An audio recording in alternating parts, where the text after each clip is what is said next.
Oi, gente, como vocês estão? Fiquem por dentro de tudo que acontece na novela A Gata. Se inscrevam, ative o sininho de notificações e deixe seu gostei. Quinta-feira, 2 de novembro. O advogado de Silencioso entra com uma ação contra Augusto Martínez Negrete. Esmeralda se instala na casa que era de Mercedes e Damião. Rita a visita e pede sua ajuda. Esmeralda oferece comida e pede que ela se retire. Virgínia diz a Paulo que Esmeralda sofre muito por ele.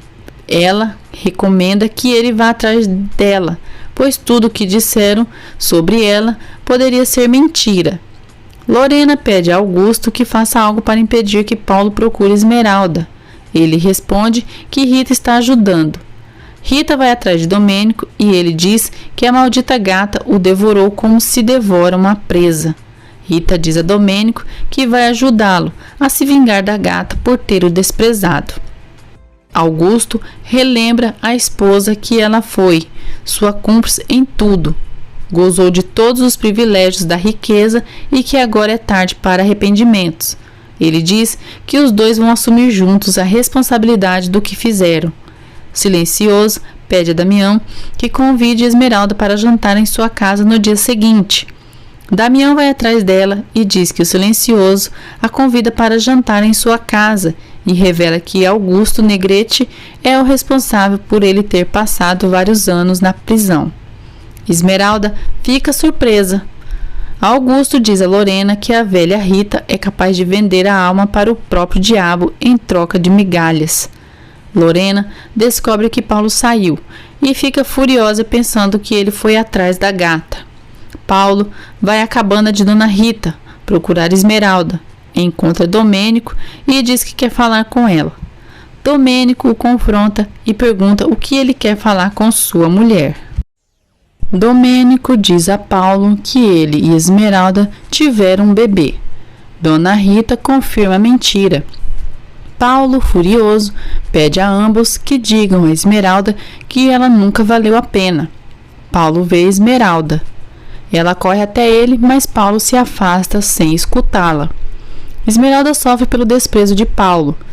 Já no barranco, onde Paulo e Esmeralda costumavam se encontrar, Paulo sofre e chora por toda a situação. Omar entrega uma carta de Virgínia para Centavinho e a lê para ele.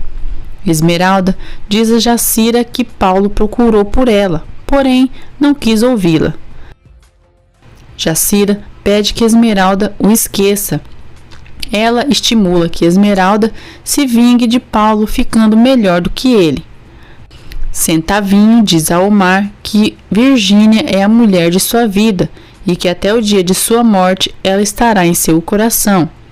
Paulo volta para casa e Lorena pergunta o que houve, pois ele parece alterado. Paulo diz que não aconteceu nada. Augusto sabe que o advogado Osório está reunindo provas para destruí-lo e diz a Lorena que prefere morrer do que ser preso. Paulo diz a Mariano o que ocorreu quando foi atrás de Esmeralda e afirma que passou a desprezá-la. Mariano responde que Paulo foi um tonto e mereceu a traição de Esmeralda. Paulo diz que se casará com Mônica. Mônica chega nesse momento na mansão e pergunta a Paulo se é verdade o que ele acaba de dizer para Mariano. Paulo diz que sim, e Mônica ressalta seu amor por ele. Damião leva Esmeralda para conhecer o Silencioso. Os dois ficam frente a frente e Silencioso diz que sua casa é de Esmeralda também. Ele comenta com a moça que o rosto dela lhe é familiar. Da casa de Silencioso, Esmeralda vê Paulo conversando com Augusto e vai atrás dele. Esmeralda, diante de Lorena, Augusto e Mônica, diz a Paulo que ele é um covarde que a enganou. Augusto ameaça chamar a polícia se Esmeralda continuar gritando em sua casa. Esmeralda o enfrenta e diz que não tem medo da polícia. Silencioso e Damião decidem ir atrás de Esmeralda e tirá-la da mansão dos Martínez Negrete. Paulo ordena que Esmeralda saia de sua casa, pois a sua presença suja o lugar. Esmeralda se irrita e quase o agride. Paulo a chama de selvagem. Paulo diz a Esmeralda que ela não é decente e diz que Mônica é sua namorada. Mônica solta seu veneno e provoca Esmeralda dizendo que ela sim vai amar Paulo como ela não soube fazer. Silencioso e Damião chegam ali. Silencioso garante a Paulo que Esmeralda irá se vestir de seda da cabeça aos pés, que ele vai querer voltar com ela, mas já será tarde demais. Esmeralda concorda com Silencioso e diz que a única coisa que os ricos não perdoam é a pobreza. Augusto está chocado e reconheceu Silencioso. Paulo percebe que o pai está paralisado e pergunta o que houve. Depois, a sós, Augusto diz a Lorena que é ele, aquele homem, é que o outro é o infeliz que o mandou para a cadeia, mas que não foi condenado. Lorena diz a Augusto que ele vai ficar louco com aquela paranoia. Omar leva Virgínia para conversar com Centavinho. Inês e Garibaldo vão para a cama. Garibaldo segue manipulando Inês para que continue o ajudando nos assaltos. O Silencioso diz a Esmeralda que pode ajudá-la a se vingar de Paulo e sua família, mas ela tem que ir morar em sua casa. Esmeralda decide que deseja ver Paulo humilhado. Virgínia e Centavinho se tornam namorados e se beijam com muita ternura.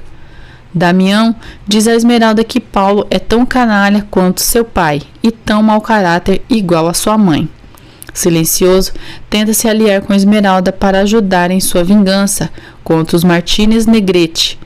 Mônica agradece Paulo por terem esfregado na cara de Esmeralda o compromisso deles e ter lhe dado seu lugar. Paulo ressalta o grande desprezo que sente pela Esmeralda. Lorena diz que aquela garota não passa de uma ridícula, uma mendiga, uma gata do lixão. Esmeralda diz a Silencioso que não pode aceitar morar com ele em sua mansão. Silencioso insiste para que ela aceite e diz que ela merece luxo e poder. Ele diz que os filhos dela também poderão morar em sua casa e ressalta que juntos destruirão os Martínez Negrete. Esmeralda aceita a ajuda de Silencioso. Depois, Esmeralda diz a Jacira que pensou melhor e não aceitará viver com Silencioso, porque Mercedes e Damião já vivem às custas desse senhor. Jacira pede que ela aceite morar com Silencioso e que ele a tornará uma dama. Silencioso vai atrás de Esmeralda.